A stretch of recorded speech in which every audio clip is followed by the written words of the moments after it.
But the idea of I do bolt.new and it just works, and to be convinced to that bolt.new, I actually get gifts on what I'm gonna get and how it's gonna work.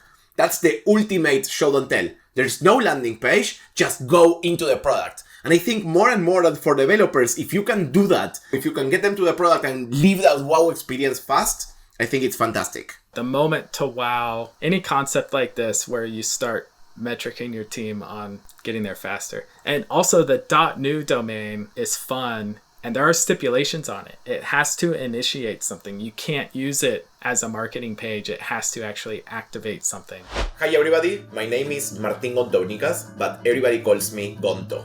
I'm here with Hank Taylor. Hi. Every week, Hank and I boil down the most important product, growth, and marketing learnings from what's happening in DevTools. So, in simpler terms, we'll give you our thoughts on the current thing on the DevTools space. We hope you enjoy it.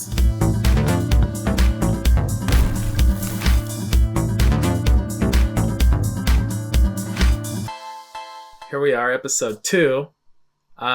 We've seen a few things happen, been trading notes. You've been on vacation. We had a Stack Blitz launch of bolt.new that I wanted to talk about. First, Stack Blitz helps run VeetConf, which in itself is already a clever partnership. Stack Blitz does a lot of the work, so Veet gets a lot of benefit there. But then they get this massive distribution engine, and it's all open source friendly, yada yada. But then Eric, the CEO of Stack Blitz, gets to do the keynote, or one of the keynotes. And so this year they introduced, it's effectively a V0 Replit competitor, bolt.new. And there were a couple cool things about the launch. I mean, one, it was smart to launch it in the conference. So instead of a standalone product launch, they have this huge registered audience that's watching it and coming for all the other talks. So also shipping at a conference, they've got all the captive audience that's there for all the other speakers and other reasons. And shipping something at a conference in a big public way with a big public date, you and I both know it forces the developers to work really hard. In fact, I actually DM'd Eric about it, and he told me he hasn't slept for like 72 hours leading up to the thing. I'm sure squashing last minute bugs. And yeah, the tweets, there were some things I think you liked about the tweets. First of all, I really liked the idea of conference-driven development. When I worked at Auth0, we actually had 2 years that we weren't shipping anything because we had contractual commitments and stuff like that. And what got us back to shipping was actually doing a conference and pushing to do a conference to ship stuff for there. I know Vercel has done it in the past, so big believer on that. What I personally liked about the tweets is that I see more and more companies, but not all doing it yet, that they use GIFs to show the product. So if you look at bolt.new tweet, you'll see that they have a thread of multiple tweets, one below the other, where in each tweet they have a GIF where they show some functionality and how it works and why it's awesome. I'm personally a big believer on this idea of show, don't tell. I talk about it a lot with all of the companies that I work with. And if I think about developers have this high bullshit sniffer, as I call it. So for developers, if you tell them, oh, it's fantastic, it's great, and stuff like that, they will not believe any of that. So with developers, I think there's 2 things that are really important. One is show, don't tell. Every time you have a chance to actually show how the product works, show how it's great, just do that instead of telling people why it's fantastic. And secondly, I hear a lot of product marketers always talk about this idea that you should talk about value propositions and what's the benefit that you get and stuff like that. I don't think that's true for developers. I think what developers love is specificity. So being very specific on how does this functionality work and what does it do for you. And I think that these GIFs and the show don't tell actually do that for you. Do you agree with that? Yeah, because developers, more than most other personas, at least in our world, they want to see the tools and they want to figure out how does that fit into their world more than anything. And so the show don't tell is, if you show if you put a hammer and a nail on their desk, they're going to start looking at them and go, oh, hey, bonk. Like they want to get to that. And I'll add, part of the reason I love this launch is because when you type in bolt.new, it jumps you right in and you can type a prompt and it immediately just starts doing things. And I was delighted at how quickly it did that. And then I started, reprompting it and whatever. And it was a really delightful experience. And I think that in that case, it's literally the most show don't tell. They don't even have a landing page. Like people who have a landing page, I tell them to have something interactive. But the idea of I do bolt.new and it just works. And to be convinced to that bolt.new, I actually get GIFs on what I'm going to get and how it's going to work. That's the ultimate show don't tell. There's no landing page, just go into the product. And I think more and more that for developers, if you can do that, instead of just even having a landing page with show, if you can get them to the product and leave that wow experience fast, I think it's fantastic.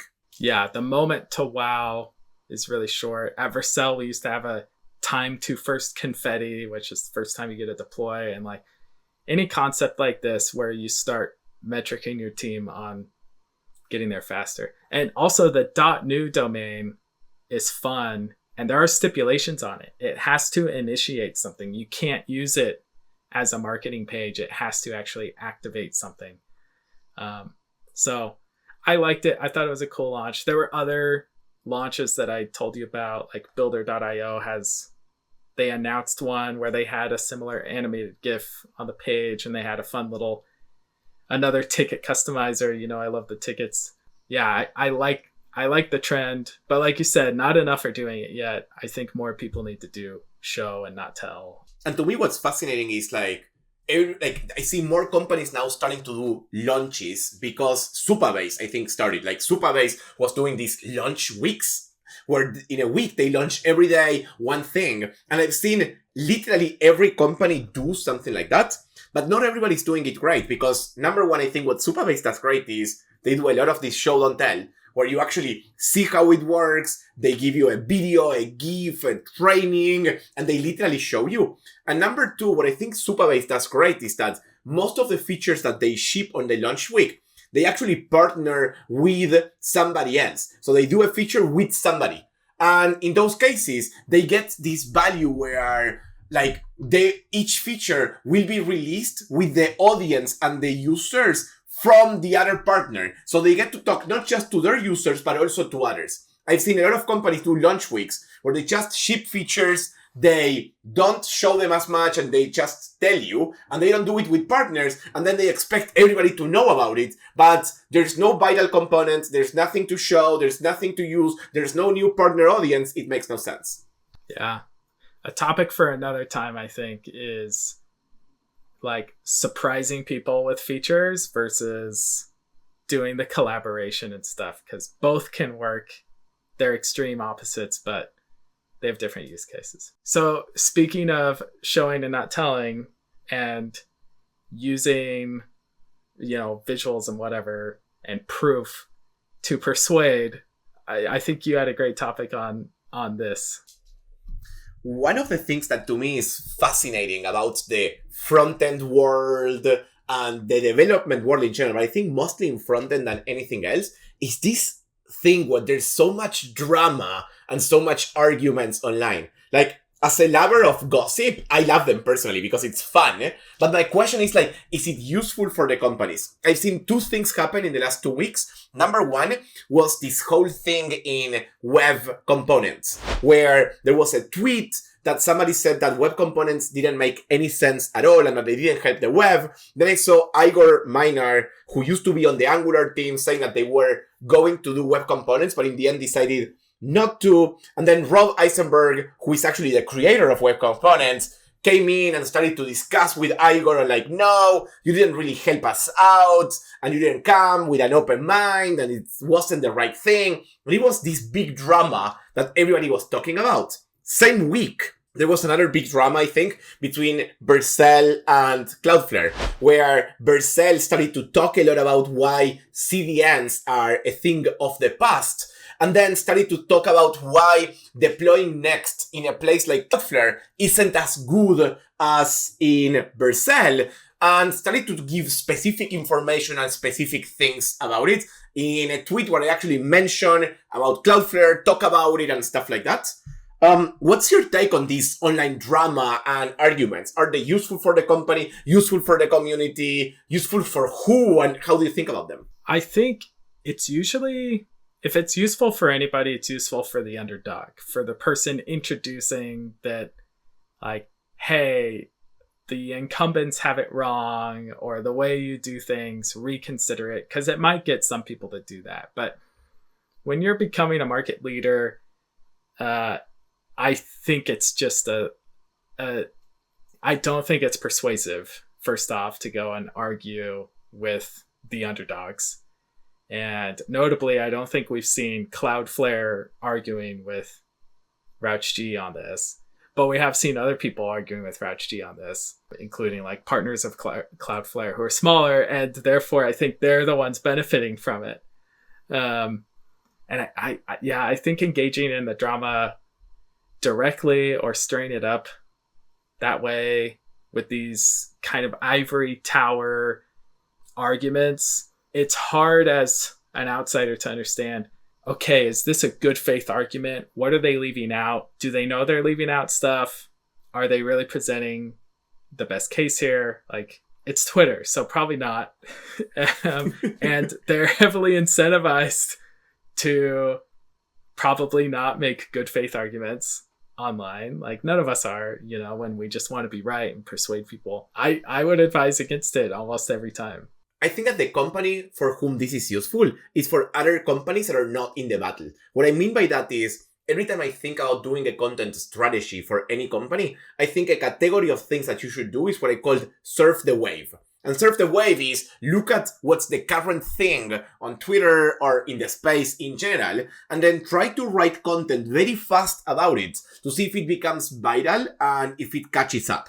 So that's what I would do. I would actually not talk bad about the companies, but rather surf the wave if it's related to me to get people to click on me and see it. For example, on this Cloudflare versus Vercel thing, one thing you could do is write an article comparing how using a Next.js website is different on a CDN style versus Vercel, or thinking about showing the difference between a CDN static website compared to something else.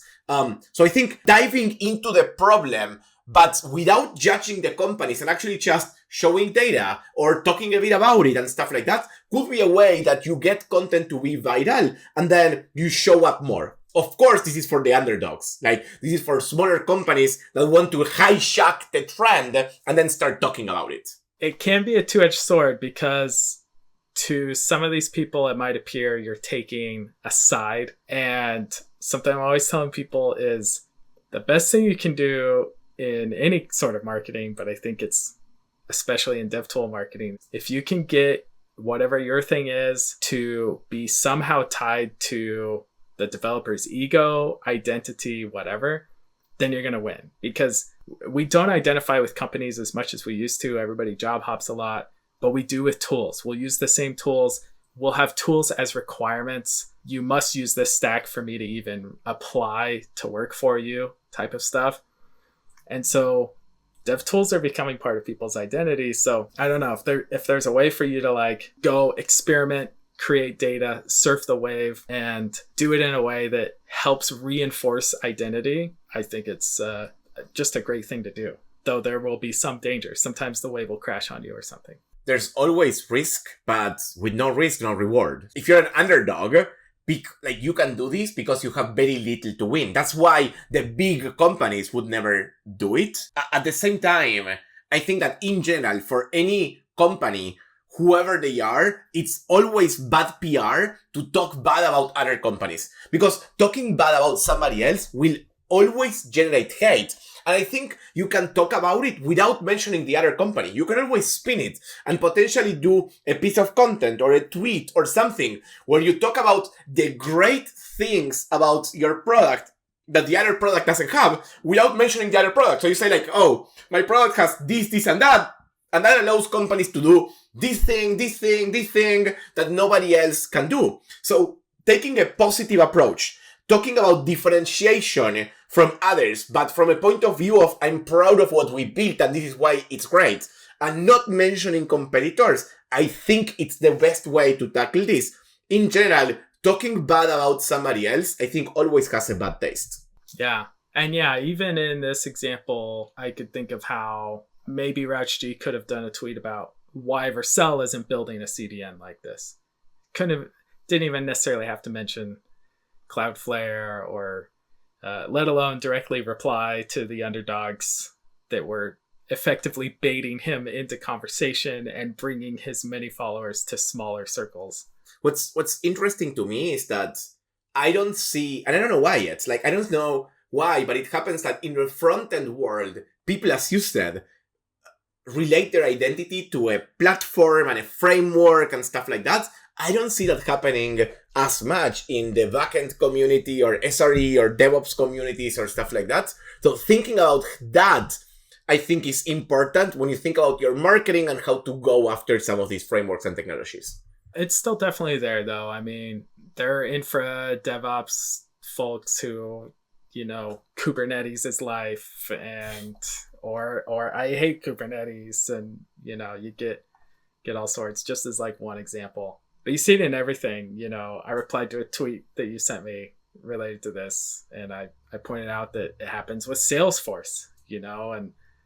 And I've had employees make terrible decisions because they were so identity driven around Salesforce, which I think some developers listening to this would laugh that people identify or tie some of their identity to Salesforce, but we all do the same thing. So if you have any feedback, feel free to tweet either to Hank or to me on any feedback on this. Thank you.